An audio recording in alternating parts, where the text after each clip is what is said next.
Welcome, viewers. You are about to hear a captivating tale filled with mystery, secrets, and unexpected twists, written and narrated by me, Vincent Gray, exclusively for the Detective Chronicles channel.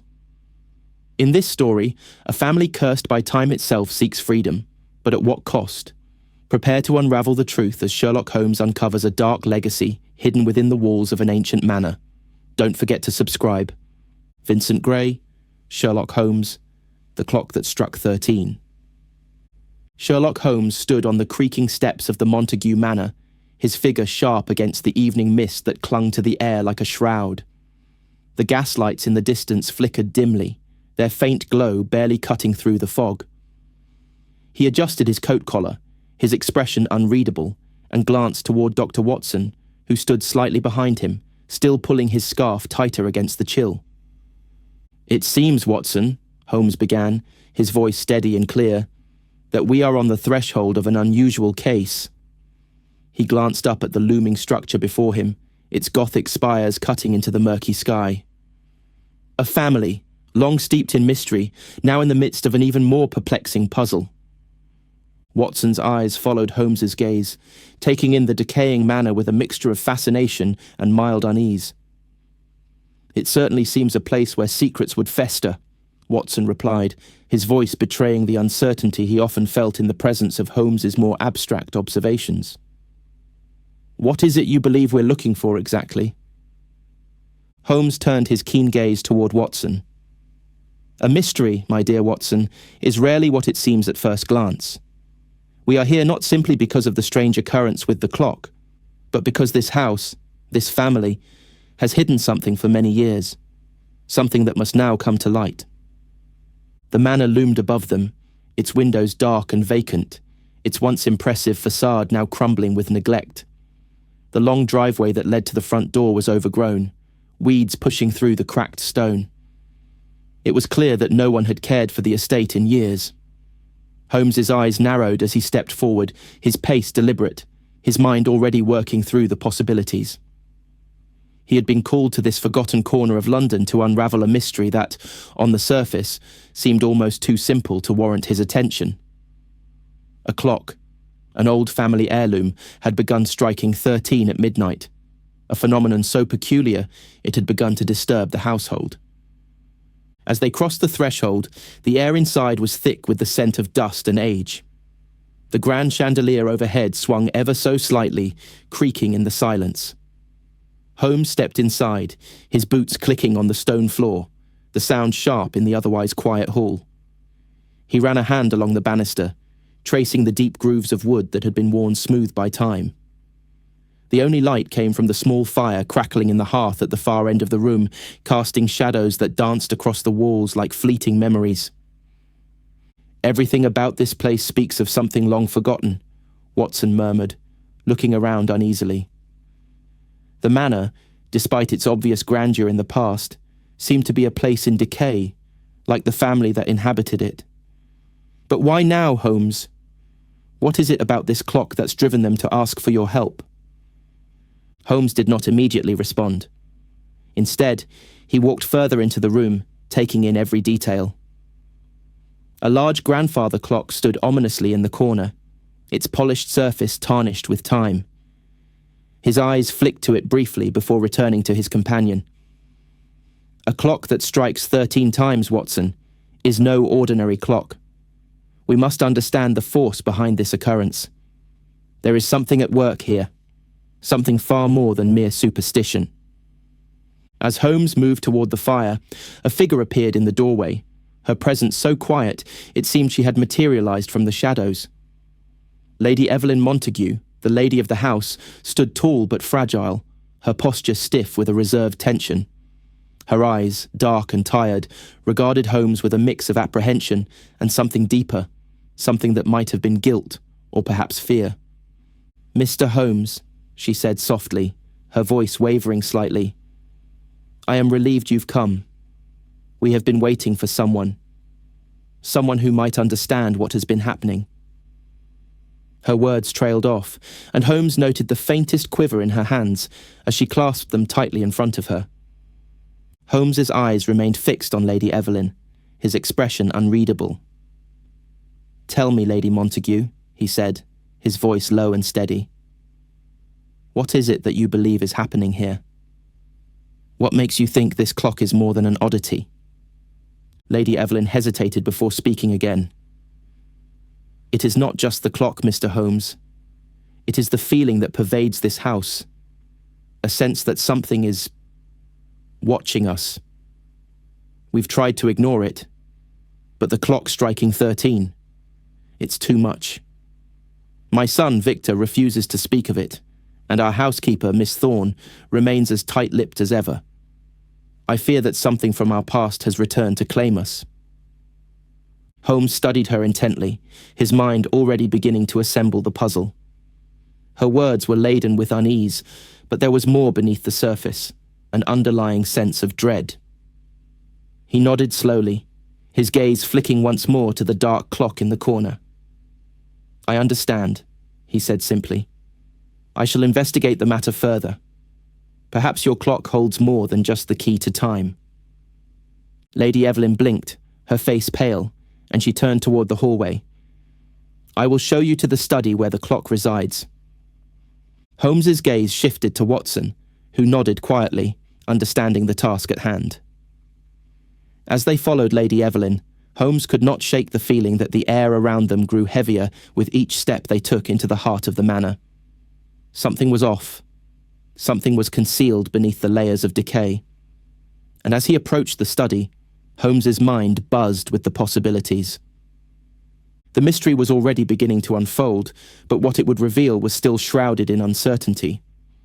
And yet Holmes knew, with the certainty that only he could possess, that this case would not be solved easily. The Montague family had secrets, and he would uncover them all. The study was dimly lit, its single window offering only a muted light from the overcast sky.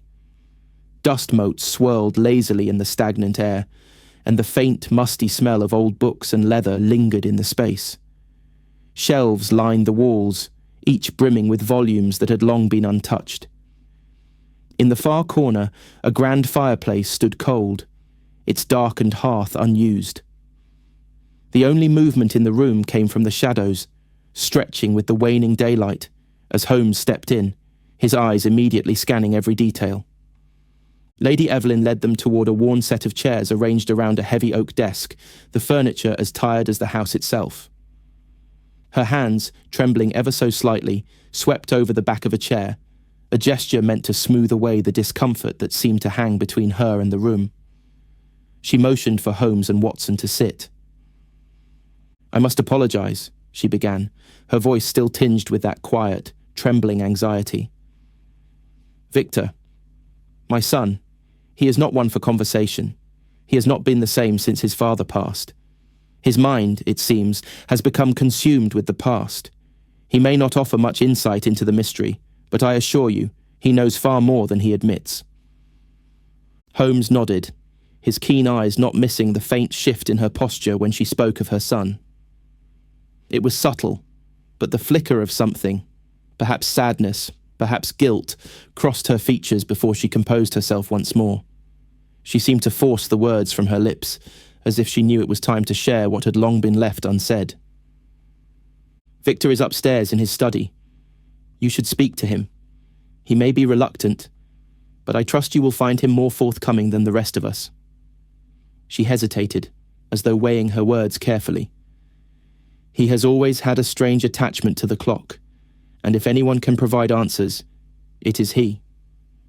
Holmes stood, his movements precise, his gaze fixed on Lady Evelyn. Very well. I will speak with him.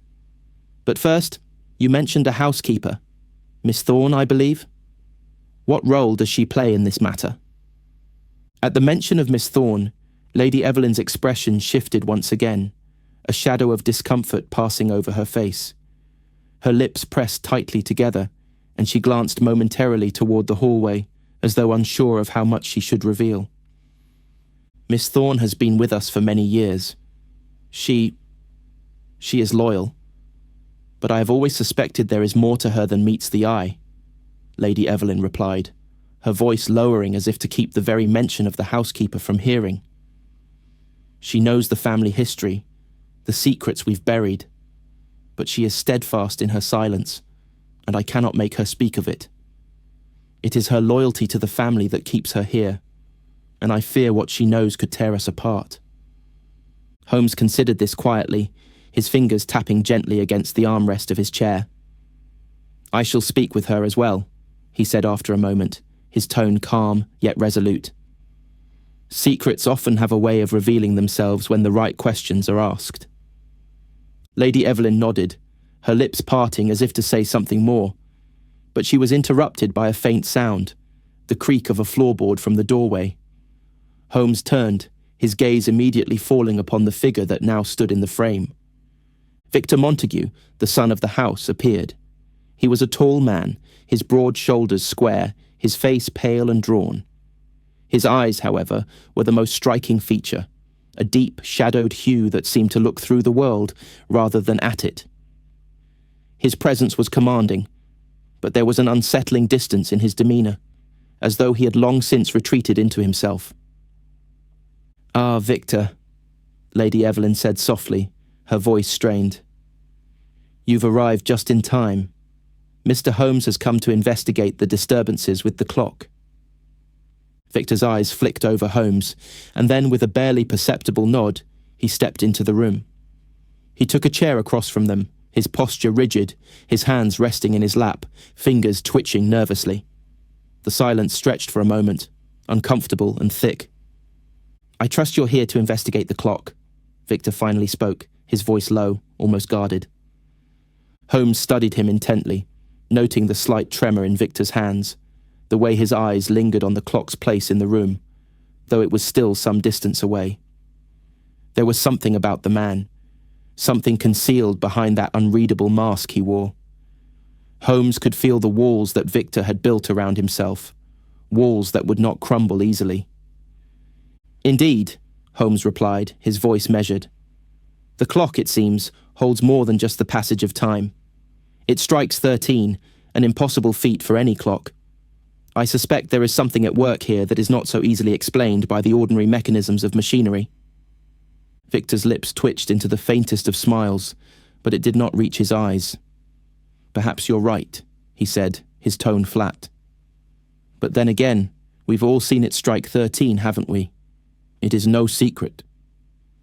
Lady Evelyn glanced nervously at her son, her fingers curling tightly around the fabric of her dress. Holmes caught the exchange but did not comment on it, choosing instead to probe deeper. "And yet, it is a secret to the world outside this house," Holmes continued, his voice steady but probing. "A secret that only those within these walls truly understand. Tell me, Victor, what is it that draws you to this clock? What is it that you know about it that the rest of us do not?" Victor's gaze hardened slightly, and he shifted in his chair as if debating whether or not to speak. For a moment, the tension in the room was palpable, thick, like smoke clinging to the air. It was Lady Evelyn who broke the silence, her voice low and anxious. "Victor, please," she urged, her eyes pleading with him. "You've kept this to yourself for far too long. It's time to share what you know." Victor hesitated, his fingers curling tightly into fists. He met Holmes's gaze, and for the first time, there was a flicker of something. Fear, perhaps, or maybe guilt. Then, with a quiet sigh, he leaned forward, his voice dropping to a near whisper. "There is something more to the clock, something that none of us can truly understand." He paused, his eyes flickering to the window as though expecting someone to appear in the shadows. "But if you wish to know, Mr. Holmes, you must understand that the clock is only the beginning." Holmes's attention sharpened, sensing that this was the moment the mystery would start to reveal its true form. The key had been placed before him, but the door it opened would lead them into darker, more dangerous territory. The air inside the Montague manor grew heavier as Holmes stood by the window, his fingers lightly resting on the wooden frame. The sky had darkened considerably, casting the room in a deep twilight, the kind of dim that seemed to swallow the faintest hints of light. Outside, the wind stirred the bare branches of trees, their skeletal forms scratching against the windows as if they too sought answers to the mystery that lay within these walls. Victor Montague remained seated, his hands still clenched in his lap, his posture now rigid with tension. Holmes turned away from the window and studied him for a moment before addressing Lady Evelyn. "If there is indeed more to the clock, Victor," Holmes said slowly, his tone firm yet measured, "then I suggest you lead me to it. I believe we have reached the point where words alone will not suffice.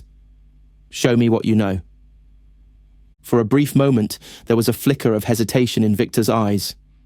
His gaze darted toward the clock in the far corner of the room, the very clock that had been striking 13 each night.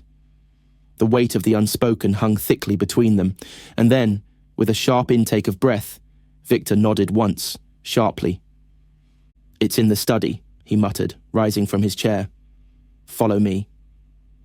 The group moved through the corridors of the manor, the creaking of floorboards echoing with every step they took. The house felt as if it were breathing with them, its ancient walls groaning under the weight of the years. Lady Evelyn followed closely behind, her footsteps quiet and measured, her expression distant, as if she too was dreading the next step. The study was located at the end of a long hallway, a room that had once likely served as a place of reflection or scholarly pursuit. Now, it felt like a tomb. Frosted windows casting a cold, sterile light across the worn leather furniture, the sharp scent of old paper filling the air. A heavy, darkened desk stood in the middle of the room, scattered with papers that had been untouched for far too long. Victor approached the desk with a quiet urgency, and without a word, he reached for a small, inconspicuous drawer hidden beneath a stack of correspondence. Holmes observed closely, noting the way Victor's hand trembled ever so slightly as he pulled open the drawer.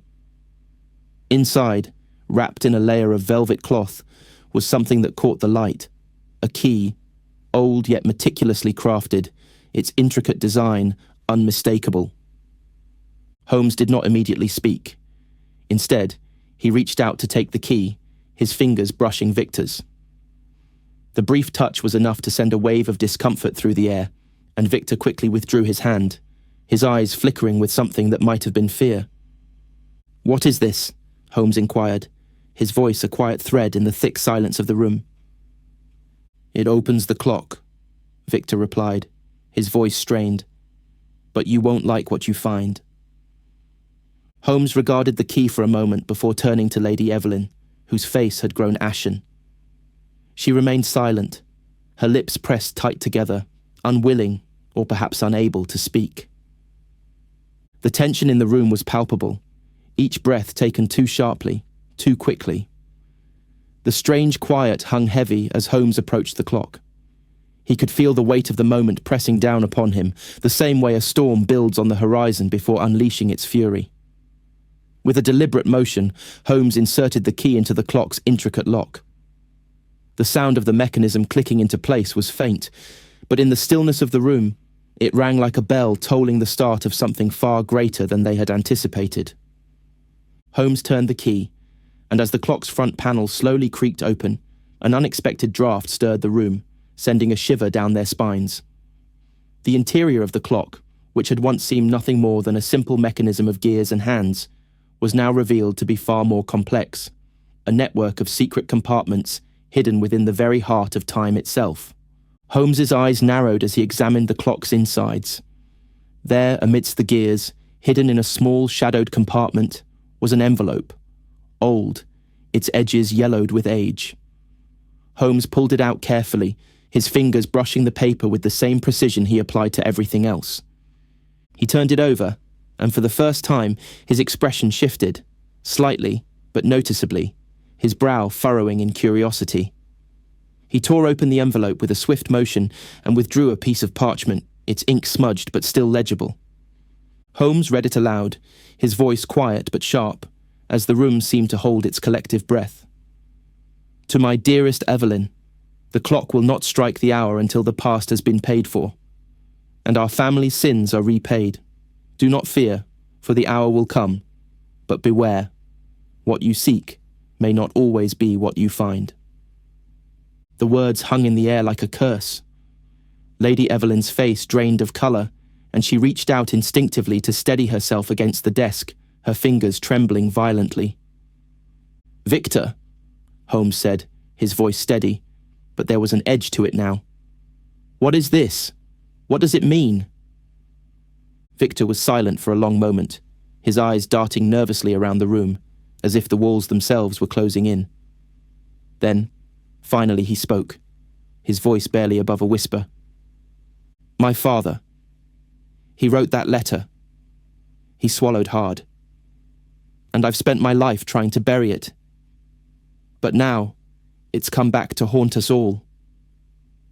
Holmes looked at him, his gaze hardening as he tried to piece the story together. The clock, the letter, the cryptic warning. It was all part of something much larger than a mere mechanical failure. This was no simple haunting. This was a family's curse, a legacy of secrets and guilt that had festered for years. "I need to know everything, Victor," Holmes said, his voice cold. "Everything about this letter, about your father, and about the curse. The truth cannot remain hidden any longer." Lady Evelyn, her hand still gripping the edge of the desk, finally spoke, her voice soft but resolute. "I fear the truth will destroy us all." Holmes stood silent for a moment, his mind racing, his thoughts tumbling over one another as he connected the dots. The puzzle had shifted into a much darker shape, and now it was up to him to uncover the pieces that had long been hidden. The fire crackled softly in the hearth, casting long shadows that danced across the walls of the study. The letter that Holmes had discovered lay on the desk in front of him, its edges curling from age, the ink smudged as if it had been hurriedly written. Lady Evelyn stood beside him, her hand still gripping the edge of the desk, her knuckles white against the dark wood. Victor, who had been silent since his confession, was now pacing back and forth, his movements quick and agitated. Holmes glanced at the letter one more time, the words echoing in his mind. "The past must be paid for," he muttered, more to himself than anyone else. "But what past? And who will pay for it?" Lady Evelyn's breath hitched at the mention of the letter. She remained silent for a moment, her face pale and drawn. The tension in the room was thick, the air heavy with the weight of secrets. But Holmes knew that the next step in unravelling this mystery lay in the smallest of details, the clues that lay scattered throughout the manor. "I think it's time we spoke with Miss Thorne," Holmes said at last, his voice calm but resolute. "Her silence is troubling, and I suspect she knows more than she has let on." Victor stopped pacing and glanced toward his mother, his expression a mixture of frustration and helplessness. "She won't speak to you, Holmes. You'll find no answers from her." His voice was tinged with bitterness, as though the very mention of the housekeeper stirred something dark within him. Holmes raised an eyebrow. "We shall see. But first, I must examine the clock more thoroughly. There is much more to it than simply a malfunctioning timepiece." Without another word, Holmes moved toward the grandfather clock, its ornate frame standing solemnly in the corner of the room. His fingers brushed lightly against the brass surface, feeling the cold, smooth metal under his fingertips. The clock had been silent for the moment, but its presence in the room seemed to pulse with a quiet menace. "Watson," Holmes called over his shoulder, his tone sharp. "Come assist me. We must take a closer look at the clock's inner workings. There is a reason it has been tampered with, and it is not simply a matter of malfunction." Watson, who had been silently observing the proceedings, moved to Holmes's side, his brow furrowed in concern. "What are you hoping to find, Holmes? The mechanism is clearly intricate, but could it really be the cause of the disturbances?" Holmes turned, his gaze penetrating as he studied his friend. "It is not the mechanism that concerns me, Watson.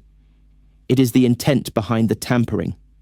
Someone has gone to great lengths to make this clock strike 13, to create a pattern, a rhythm that echoes something deeper." With deliberate care, Holmes opened the front panel of the clock, revealing its intricate system of gears and cogs. He studied the interior closely, his sharp eyes scanning each component. The clock had been altered. Small adjustments had been made to the gears, the parts that governed the striking mechanism. There was no doubt in his mind now. This was no simple mechanical error. The clock had been intentionally tampered with, and whoever had done it had understood exactly how to make it strike 13. "Here," Holmes said, pointing to a small gear in the corner, one that seemed out of place. "This gear has been replaced, and not by accident. It was swapped out deliberately. But why?" His voice trailed off as he ran his fingers over the offending part, feeling the subtle irregularity in the design. Watson leaned in closer, his brow furrowing as he examined the gear. "Do you think this could be part of a larger scheme? Perhaps the clock is a distraction, and the true motive lies elsewhere." Holmes paused, his gaze distant as he considered the possibility. "It is possible, Watson. But for now, the clock is the key. Someone is trying to manipulate time itself, perhaps to send a message or to provoke fear." The room fell into a heavy silence as Holmes continued to study the clock, his mind racing through the possibilities. There was still so much to uncover, and yet the pieces were beginning to fall into place. This was no simple haunted house. The Montagues were entangled in something much more complex, something that reached back into the darkest corners of their past. "I think we should visit the town," Holmes said suddenly, breaking the silence. "There may be something there, something that connects the manor to the outside world. We need to learn more about the history of this family, who they were, and what they've done." Victor, who had been standing quietly near the door, looked up sharply at the mention of the town. "What good will that do?" he asked, his voice tinged with frustration. "The town knows nothing. My family's history is our business, and I've no intention of airing our dirty laundry to anyone." Holmes turned, his gaze cool and assessing. "You may be mistaken, Victor," he said calmly. "The town may hold answers you do not wish to hear. The past cannot be buried forever, no matter how deep you try to dig. It always rises to the surface in the end." Lady Evelyn's voice broke in, soft but desperate. "Please, Mr. Holmes, do not speak of such things. We've already paid the price for the past. What more must we endure?" Holmes met her gaze with a quiet resolve. "The truth, Lady Evelyn, is the only thing that can free you from this curse. I cannot promise you that it will bring peace, but it will end the torment that has plagued your family." The study, once filled with the crackling warmth of the fire, seemed now to grow colder, the walls pressing in on them. The tension in the room swelled, and for a moment, there was an unspoken understanding between them all. Holmes was on the edge of something great, and yet, the deeper he dug, the more dangerous this mystery became. Holmes turned back to the clock, his mind already working through the next steps. The pieces were falling into place, but each revelation brought with it more questions that would demand answers. The village of Montague, though only a short walk from the manor, felt like another world entirely. The air was crisper, the streets narrow and quiet, the houses clustered together as if seeking warmth from one another. Holmes, with Watson at his side, made his way down the cobbled path, the damp earth beneath their feet muffling their steps. The morning mist had not yet fully lifted, and the sun struggled to break through the haze, casting everything in a soft grey light. Holmes's mind was sharp, his thoughts whirling as he contemplated the events of the previous evening. The clock, the letter, the eerie presence that seemed to linger in the Montague manor. There was something far more intricate at play than the mere workings of a cursed family heirloom. He had made a connection between the strange occurrences in the manor and the village's own history, and now he sought to uncover what lay buried beneath the surface of the town's seemingly tranquil exterior. They first visited the small local inn, a place that smelled faintly of wood smoke and aged paper, the floorboards creaking underfoot. Holmes greeted the innkeeper, a stout man with a gruff voice who appeared to know everyone and everything about the village. "I'm looking for any information regarding the Montague family," Holmes said, his voice polite but firm. "Anything that might shed light on their history, their past dealings, particularly anything unusual that might have happened in the last few decades." The innkeeper squinted at him, as if trying to assess whether Holmes was a man to be trusted. "The Montagues," he muttered, rubbing his chin thoughtfully. "Well, I suppose you could say their family's always been a bit eccentric. That clock in their manor always striking 13. People here have heard about it, but nobody wants to get involved. Some say it's the curse of the Montagues, an old family affair that no one dares to speak of.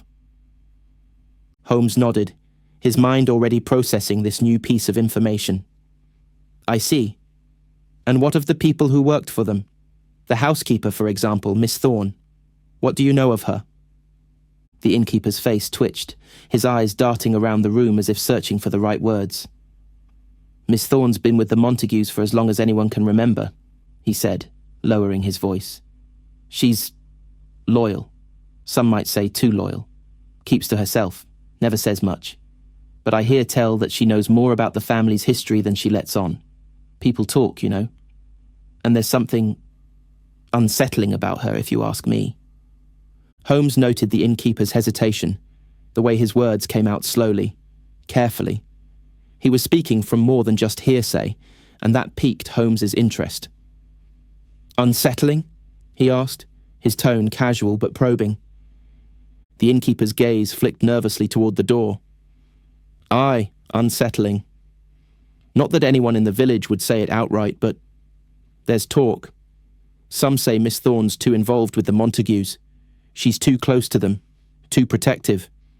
She's never left their service, not once. It's almost like she's bound to them somehow. Holmes's eyes narrowed. The mention of loyalty, of being bound, seemed to carry more weight than the innkeeper realized. And where might I find her? The innkeeper hesitated, clearly uneasy with the question, but after a moment he gave a reluctant nod. She's usually at the manor. You'd be best to go there and speak with her directly. But I'd be careful if I were you. Not everyone in that family is as forthcoming as they might seem. Holmes thanked him and turned toward the door, the air outside still damp and heavy. Watson fell into step beside him, his brow furrowed as he processed the innkeeper's words. It seems Miss Thorne is more central to this than we first thought, Watson remarked. Her loyalty to the family, the way the innkeeper describes her, it feels as though she's a part of something larger, something we don't yet understand. Holmes nodded, his mind already racing ahead. Indeed.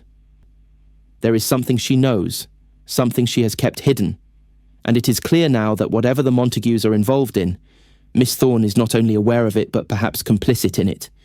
We must see her for ourselves. They made their way back to the manor, the fog hanging thickly in the air as they approached the imposing front door. The manor loomed before them like a dark sentinel, its windows dark and uninviting. Holmes could feel the weight of the mystery pressing down upon him, each step bringing him closer to the answers he sought. When they entered the manor, they were greeted not by Lady Evelyn or Victor, but by Miss Thorne herself. She stood at the foot of the grand staircase, her posture erect and composed, her sharp eyes meeting Holmes with an air of quiet defiance. "Mr. Holmes," she said, her voice low but steady. "I've been expecting you." Her presence filled the room, and despite the calm exterior she projected, Holmes could sense the tension in her every movement. Miss Thorne was no stranger to secrecy, and she was accustomed to hiding the truth behind a carefully crafted facade. "I trust you are prepared to speak," Holmes said, his voice calm but probing. "There is much I need to know, and I believe you are the key to unlocking it." Miss Thorne's lips tightened, her gaze flicking briefly toward Lady Evelyn, who had appeared at the top of the stairs, watching from a distance. The tension between the two women was palpable, but neither spoke. Instead, Miss Thorne stepped forward, her heels clicking sharply on the marble floor, and with a quiet sigh, she began to speak. "There is more to the Montague family than you realize, Mr. Holmes," she said, her voice soft but laden with unspoken weight. "More than any of us would like to admit. The clock, the past, it's all connected. You're right to be here. But be warned, detective," she continued, her tone now taking on a darker edge. "The truth you seek may be more dangerous than you could ever imagine." Holmes's eyes narrowed, his pulse quickening slightly at her words. There was something in her tone, in the way she spoke, that suggested the truth would not come easily. But it would come, and when it did, Holmes would be ready. The drawing room of the Montague manor was dim, the only light coming from a solitary oil lamp placed on the corner of the table. Shadows stretched long across the walls, the flickering flame casting eerie silhouettes that seemed to shift with every passing moment. The room was quiet, save for the occasional creak of the old wooden floorboards beneath their feet. The air was thick with tension, as if every breath taken within these walls had been held in anticipation of something momentous about to occur. Holmes stood near the large bay window, staring out at the overgrown garden below, his fingers drumming lightly against the glass. Outside, the fog had returned, creeping like a silent predator across the grounds. It was as though the manor itself was retreating into the mist, hiding its secrets beneath the heavy cloak of the night. Inside, Holmes could feel the weight of the investigation bearing down on him. Each step forward seemed to lead to more questions, more contradictions. Miss Thorne had been quiet since her cryptic words in the hallway, but now she stood beside him, her posture stiff, her eyes carefully avoiding his gaze. Holmes could sense that she was ready to say more, but something, some invisible barrier, was preventing her from speaking freely. "You've said the truth is dangerous, Miss Thorne," Holmes began, his voice calm but insistent. "But there is more you are not telling me. What exactly is it that you know about the clock, and why is it so important to the Montague family's history?" Miss Thorne's lips tightened, but she didn't answer immediately. Instead, she glanced toward the door as though ensuring no one could overhear their conversation. The silence in the room was heavy, oppressive. Holmes could feel her hesitation, her reluctance to reveal the full extent of what she knew, but he knew that the key to this mystery lay in the details she was withholding. "Lady Evelyn's reaction when I first mentioned the clock," Holmes continued, his voice low and steady, "was not one of simple fear. It was something deeper, more personal. She knows more than she's letting on, doesn't she?"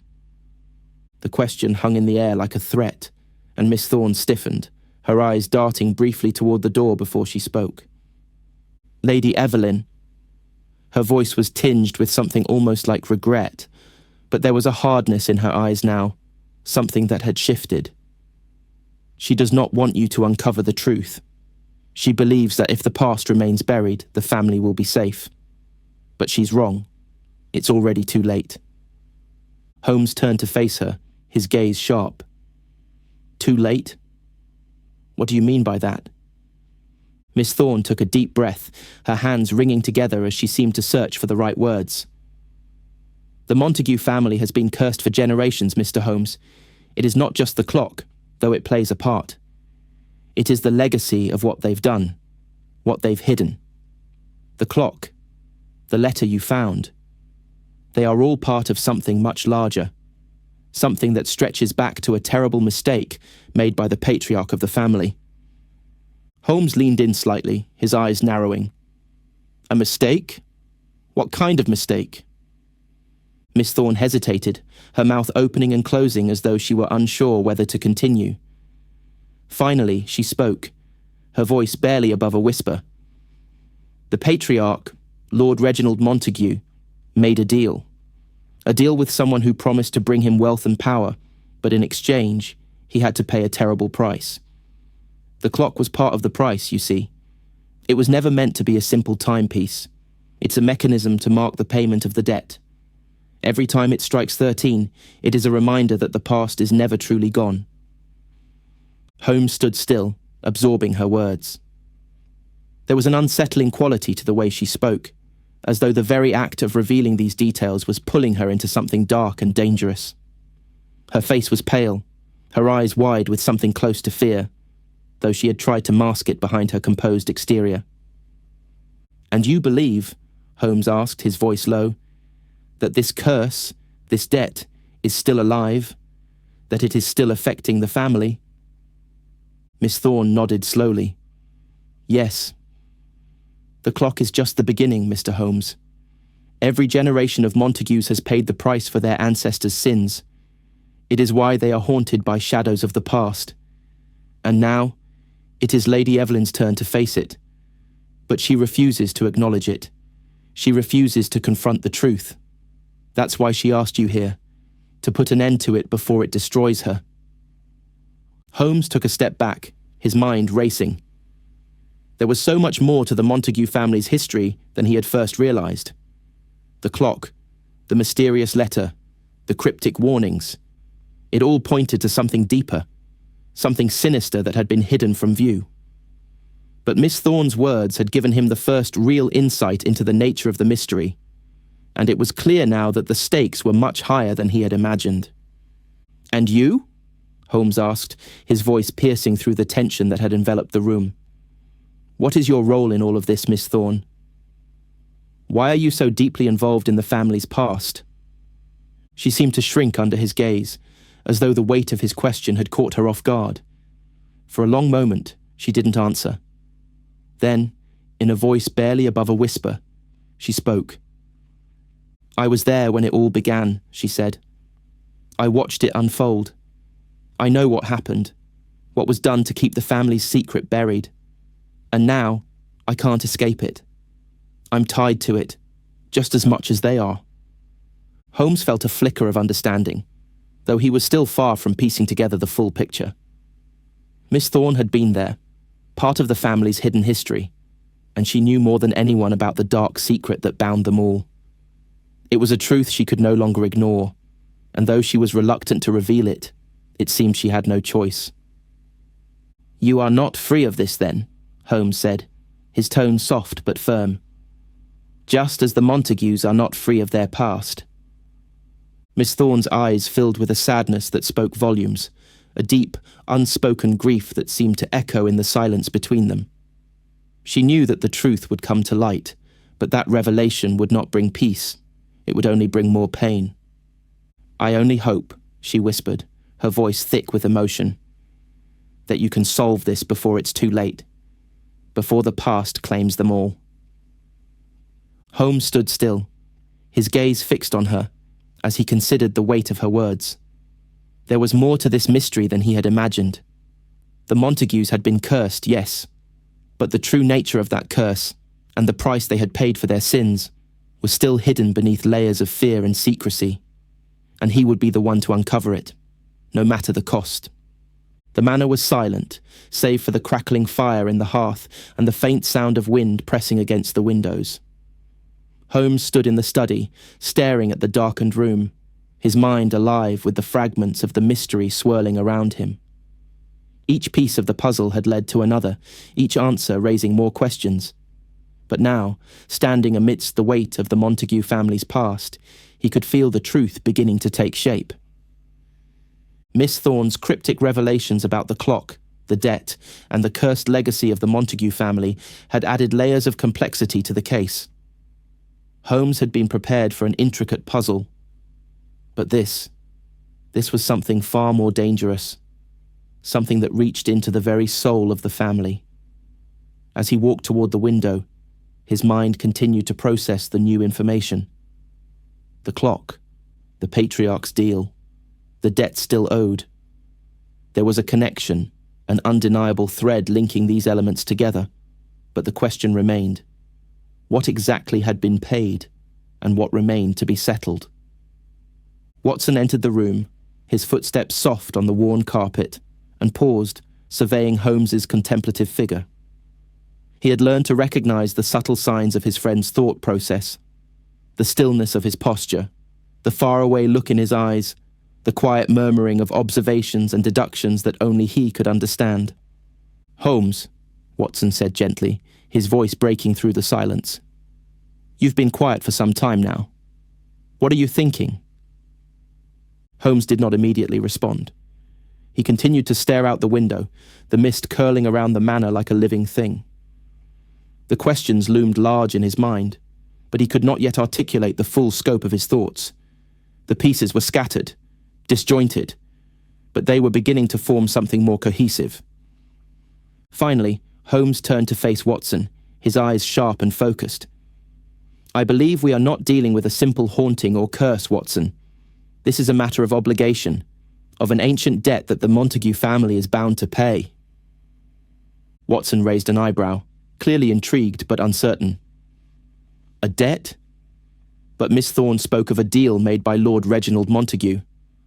What kind of deal would demand the life of an entire family? Holmes paused, collecting his thoughts as he walked over to the desk where the letter he had found earlier sat, still folded and unread by anyone but himself. He picked it up, turning it over in his hands, as though the answers were hidden in its delicate script. The letter speaks of a bargain, one that has bound the Montagues for generations. Lord Reginald, in his ambition, sought power, wealth, control, and in exchange, he made a deal with someone, or something, that would exact a toll for his greed. "How do you know this?" Watson asked, taking a step forward, his curiosity piqued. Holmes glanced up at him, his expression intense. "Because the clock is a symbol. It is not simply a timepiece. It is a marker of this debt, a reminder that time is running out for the Montagues. Each time it strikes 13, it is one step closer to fulfilling the bargain that Lord Reginald struck so long ago." Watson's face shifted with understanding, but there was still an air of disbelief. "So, you believe the family's misfortunes, the strange occurrences, the clock's behaviour, are all connected to this debt?" "Yes," Holmes replied, his voice steady. "But not just the clock. The family itself, their past actions, their sins, they are all part of the price that must be paid. Miss Thorne said the clock was never meant to be a simple instrument. It is a mechanism designed to mark the payment of the debt. But there is more. The letter," he gestured toward it on the desk, "clearly hints at something larger, something that is yet to be revealed." Watson's gaze shifted from Holmes to the letter, then back again.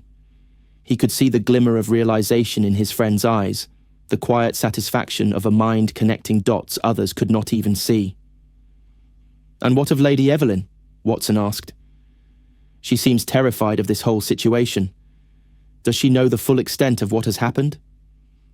Holmes shook his head, his fingers tapping lightly against the surface of the desk. "I believe she knows more than she admits, but I don't think she understands the full consequences of the family's actions. She wants to believe that the past can be buried, that it will not resurface. But it is already rising. The clock, the letter, it is clear now. This debt must be repaid, one way or another." A sudden harsh sound from the hallway interrupted their conversation, a sharp knock at the door. Lady Evelyn entered, her expression frail but determined. "Mr. Holmes," she said, her voice trembling slightly, "you must help us. The clock, it's striking again, and this time, I fear it may be too late." Holmes's eyes flicked toward her, then back to Watson. "The clock strikes 13 again?" he asked, his tone measured but filled with urgency. Lady Evelyn nodded, her hands clasped tightly in front of her. "Yes, and this time the entire house feels it. The air, it's thick with something, as though something is coming. I fear for my son." She paused, her voice faltering. "For all of us." Holmes rose from his chair, his mind already processing the implications of this new development. "We must go to the clock, Lady Evelyn. We must see for ourselves what is happening." Without another word, they moved swiftly through the halls of the manor, the heavy silence between them only broken by the sound of their footsteps. The air in the house had changed, the atmosphere dense with a sense of impending doom. The clock, as though aware of their approach, seemed to stand even more ominously in the corner of the room, its hands frozen, the face eerily still. Holmes stopped just in front of the clock, his gaze fixed on it. It was as though the clock itself was daring him to unravel its mystery, to discover what had been hidden within its gears for so long. He could feel the tension thickening in the room, the weight of time pressing down upon them all. Watson stepped forward cautiously, his brow furrowed in concern. "What happens now, Holmes?" Holmes did not answer immediately. Instead, he reached forward, his fingers brushing against the brass mechanism. The silence in the room was deafening, and in that moment, Holmes knew that this was the turning point, the moment when everything would either be revealed or remain locked away, hidden in the depths of time. The study was a cavern of shadows. As Holmes, Watson, and Lady Evelyn gathered around the clock, its large frame looming like an ancient, foreboding presence. The air had grown unnaturally still, the silence almost suffocating, as if the house itself was holding its breath. The clock, so still a moment ago, now seemed to pulse with an unseen energy, a faint hum that filled the room like the prelude to a storm. Holmes stood in front of it, his sharp eyes never leaving the face of the clock. His fingers hovered just above the brass hands, as if sensing the weight of the mechanism's secret, waiting for it to reveal itself. Every inch of the room seemed to vibrate with the sense of something approaching, something inevitable. Lady Evelyn stood a few steps behind him, her breath shallow, her face pale. "Mr. Holmes," she whispered, "what is happening? Why has it started again?" Holmes did not immediately respond. His gaze was fixed, unwavering, as he studied the clock with a focus that bordered on the obsessive. He could hear the faint ticking of the gears now, echoing through the room, louder than it had been before. The tension in the air was thick, as though the walls themselves were closing in around them, the house bracing for what was to come. "It is not simply the clock that is disturbed," Holmes said finally, his voice calm but taut with intensity. "The mechanism inside, it has been altered again, and this time it is clear. Whoever is behind this, whoever has manipulated the clock, they are attempting to control something far greater than time." As he spoke, the hands of the clock began to move, almost imperceptibly at first, but with increasing speed, until they reached the fateful hour. The clock struck, once, twice, 3 times. But then, at the stroke of the 13th bell, the sound of the chime seemed to crack the stillness like thunder. Lady Evelyn gasped, her hand flying to her mouth.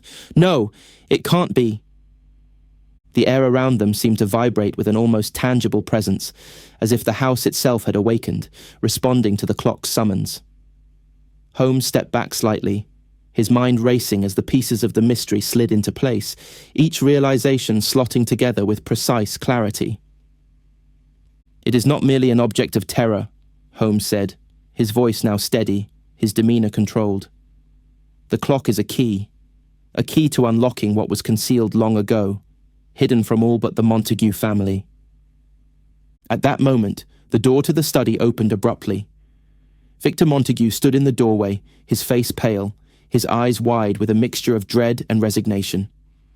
The moment his gaze fell upon the clock, something changed in his expression, something shattered behind the veil of his controlled demeanor. "Stop!" Victor's voice cracked as he stepped into the room, his gaze shifting from the clock to Holmes and then to his mother. His breath came in shallow gasps, and there was a fear in his eyes that Holmes had not seen before. "You don't understand. You don't know what you're dealing with." Holmes turned to face him, his posture unshaken.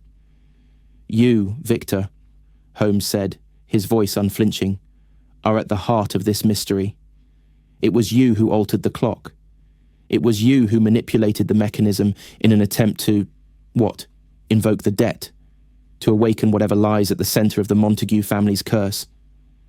Victor flinched, but he did not retreat. Instead, he moved further into the room, his eyes darkening. "You think it's that simple?" he hissed, his voice low and trembling with emotion. "You think this is about some clock, about some curse, number? It's far worse than you imagine. The debt, the deal my grandfather made, it is a price that has bound us all, and we are only now beginning to understand the consequences of it." Holmes narrowed his eyes, his mind working furiously to piece together the final details. "So it was your grandfather," he mused, more to himself than to Victor. "Reginald Montague, the patriarch who struck the deal. What was the price, Victor? What did the family owe? And why is it still being paid?" Victor's gaze flickered toward the clock again, as if he were momentarily distracted by its ominous presence. His face tightened with something akin to regret. "My grandfather made a bargain for power, for wealth. He sold our souls, and in return, we were promised prosperity. But that promise came at a price, one that none of us could have foreseen. The clock. It marks the toll, the payment that must be made. And now it is my turn. The debt is mine to settle. Holmes's expression darkened, his suspicions now confirmed. Your turn? Victor, do you realize what you're saying? This is not some vague superstition. This is a living, breathing curse that has infected your family for generations.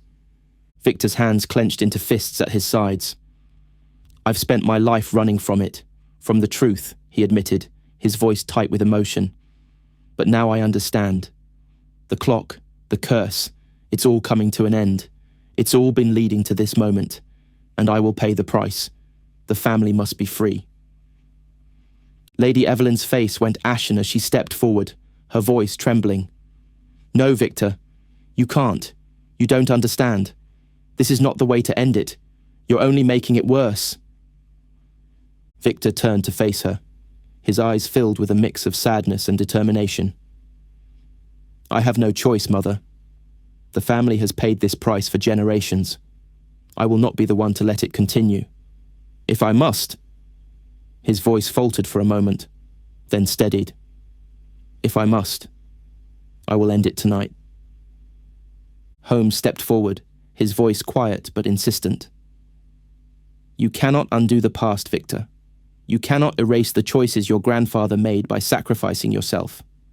That is not the answer. Victor shook his head. You don't understand, he muttered, almost to himself. I have seen the consequences of what we've done, of what we've become. This clock, this house, it is a prison we have built for ourselves. I must break the chains. Suddenly, a loud crash echoed from the hallway, and the sound of hurried footsteps reverberated through the manor. Holmes turned sharply, instinctively reaching for his cane as the door to the study slammed open. A figure appeared in the doorway. Miss Thorne, her face stark with fear, her eyes wide with panic. Stop him, she cried, her voice strangled. Victor, you must stop. You don't know what you're unleashing. You cannot undo what has been done. Victor's eyes locked with hers, a look of sorrow passing between them before he turned back to Holmes. It's too late, he whispered, almost mournfully. The room seemed to stand still as Miss Thorne's desperate words echoed through the study. Holmes, Watson, and Lady Evelyn all turned toward her, the weight of her urgency hanging in the air. Victor, caught between resolve and fear, was standing near the clock, his hand hovering over the mechanism once more, as if ready to set everything in motion. For a long moment, there was only silence, broken by the faint ticking of the clock, which now seemed unnervingly loud in the stillness. Holmes could see the depth of Victor's internal struggle. His face was pale, but his expression hardened, as though he had made up his mind. The urgency of the moment stretched taut, like the stillness before a storm. Victor, Holmes said, his voice calm yet firm, attempting to cut through the tension. This will not end as you think it will. You cannot undo the bargain your family made by throwing yourself into the fire. It is not your life to give away. You cannot break a curse by paying the price alone. Victor's eyes flashed with defiance, but the trembling in his hands betrayed his resolve. You don't understand, he muttered, more to himself than to anyone else. This debt has plagued us for generations. It's been festering beneath the surface, and if I don't do this, it will destroy us all. The only way to stop it is for me to end it. End it. Miss Thorne's voice broke in, raw with emotion. You cannot. The clock, the debt. It is not something you can simply end by sacrifice. It is bound to the very soul of the Montague family. You must face the truth, Victor. Your bloodline has been cursed for far too long. The price cannot be paid with your death, no matter how noble you think it is.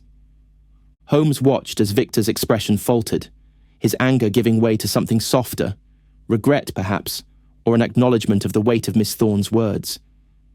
The faintest tremor passed through him, and his hand lowered slowly from the clock's mechanism. What should I do then? Victor whispered, his voice cracking under the strain. How can I stop this? Holmes stepped closer to him, his gaze steady and unyielding. You cannot stop it by trying to pay for the sins of your forefathers, Victor. The curse lies not in your actions alone, but in the acceptance of what was done. The family must face the truth of its past, acknowledge the wrongs, and stop running from them. You cannot destroy the past by sacrificing yourself. You must confront it, together, with your family. Victor's eyes shifted toward his mother, and for the first time, Holmes saw a flicker of vulnerability pass through his features. Lady Evelyn's face was pale, her eyes wide with a mixture of fear and sorrow. But there was something else, a glimmer of hope, as though, for the first time, she believed that redemption might be within reach. "I never wanted any of this," Lady Evelyn whispered, stepping forward, her voice trembling. "I wanted us to be free, to move on from the past. But now, after all this time, I see what we must do. We must face what we've done, and we must find a way to make amends." Victor turned to her, his eyes filled with something close to relief. The weight of his burden seemed to lighten just slightly, as though the shared understanding between them had cracked open a door to possibility. "But how?" he asked, his voice barely audible. "How can we fix something so broken?" Holmes, whose gaze had been fixed on the clock, now turned his attention to both of them. "The first step, Victor, is to stop running from the truth. Your family's sins are not a chain that binds you. They are a burden that must be acknowledged and repaid, not with death, but with honesty. The clock strikes 13 because it is tied to your family's secrets. The key to breaking the curse is not more sacrifice, it is the truth. You must confront your history and seek to make right what was once wrong." Victor looked at the clock again, his hand twitching at his side as though he could still feel the pull of the ancient mechanism. But this time, there was no more desperation in his eyes, no more desire to sacrifice himself. He turned away from the clock, his posture slumped as if he had finally seen a glimmer of a way out of the darkness that had plagued him for so long. "You are right," Victor said quietly, his voice low. "I've been chasing shadows, trying to outrun a curse that was never mine to bear alone." Miss Thorne stepped forward then, her face softer than it had been when she first entered the room. "You do not have to face this alone," she said, her voice steady and calming. "The Montague family's future can still be rewritten, but only if we stop trying to escape from the past. We must come together, confront our history, and accept what we've done." Holmes nodded slowly, his mind already shifting toward the next steps. "The clock must be stopped," he said, his voice clear. "But not by your death, Victor. It must be stopped by the family acknowledging the truth, by confronting what has been hidden for so long. Only then can you free yourselves from this cycle." Victor turned toward his mother, and without another word, they both approached the clock. Together, they stood in front of it, Lady Evelyn with a sense of quiet determination, Victor with a newfound resolve, and they opened the clock's face. The clock's hands, once again frozen, now seemed to hold no power, no threat. With their actions, the ticking of time no longer felt oppressive. It felt like a moment of release. The room, once thick with tension, seemed to exhale as Lady Evelyn gently touched the clock's inner workings, her fingers tracing the mechanisms as if she were finally understanding them.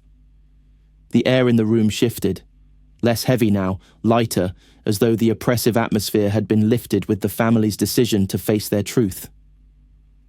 As the clock remained still, unthreatening, Holmes allowed himself a brief moment of satisfaction.